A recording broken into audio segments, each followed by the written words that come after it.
quick grouping together of the other effects that people will recommend. People will recommend stuff like distortion, erosion,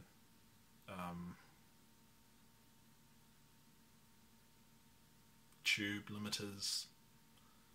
There's a lot of random ones that people recommend. Most of them are just crap, but here's some that are actually worth taking a look at. If you want to spend money, look into Arbase. But anyway, here's a list. Ping pong delays, they can be used, only use them subtly. Put them before the reverb, after the high frequencies. Before the reverb, try to limit them to the high frequencies. Put them after compression normally. But yeah, don't use them on the lower frequencies because that just sounds like you've been lazy with your panning. Use a plugin called Wider. It's free. It's by a company called Infected Mushroom.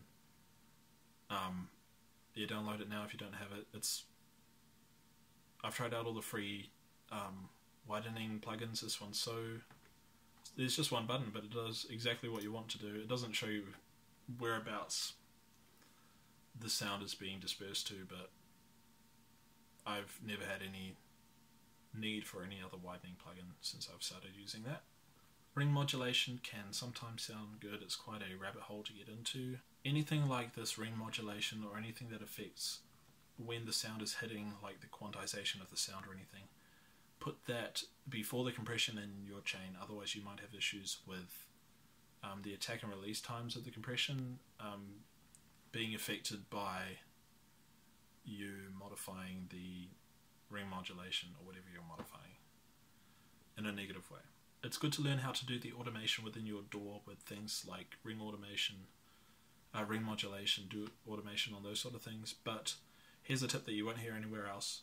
Try to avoid automation if there's a way for you to do it where you can split up the track like I was telling you earlier, or have two tracks and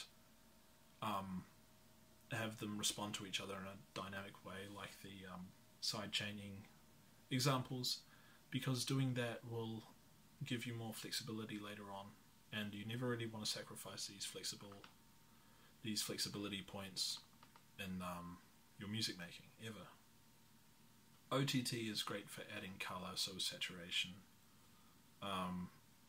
These can be quite tricky to understand, like exactly what they're doing when they're introducing new distortion. I wouldn't worry about any of that, just use them when you're out of ideas as to how to make your sound brighter, more lifelike. Try adding a tiny bit of saturation on different instruments to give them more punch. But remember after these that you want to do some subtractive EQing, so once again scan the EQ spectrum and then do some notching to get rid of any artifacts that might have been introduced with this OTT or saturation. You normally want to put these fairly early on in the chains as well.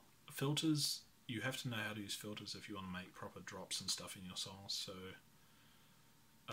it pays to watch 100 tutorials on these. These are very, very different between different DAWs, so I'm not going to go into this at all. But in general, filters are worth learning about if your genre involves making drops. Quick thing on saturation. Saturation also helps solve crest peak issues sometimes. People say don't use limiters, the loudness wars are over, people say all those sorts of things. Loudness wars are not over, the goalposts have shifted though. Learn how to use limiters in your DAW, use them all the time, use 3 or 4 in a row, just taking a little bit off each.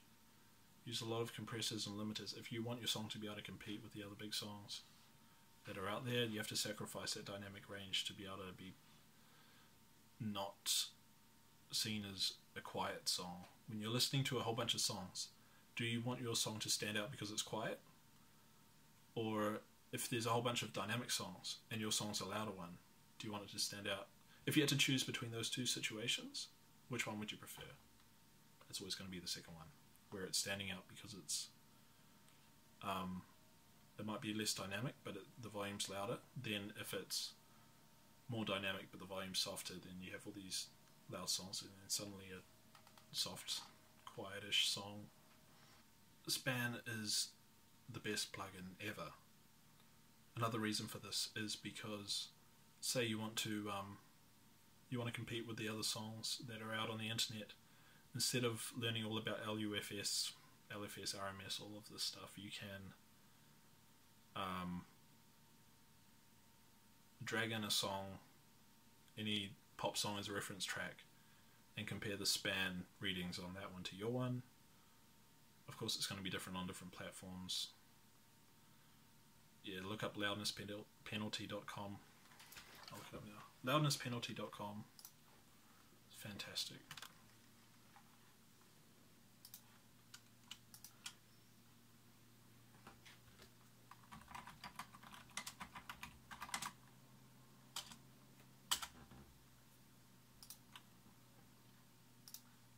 This website, you drop a song here, it'll give you the readings of major platforms. This is a fantastic website. Yeah. So of all of these extra effects, should you use them on your master channel? The answer is no, only span and limiters.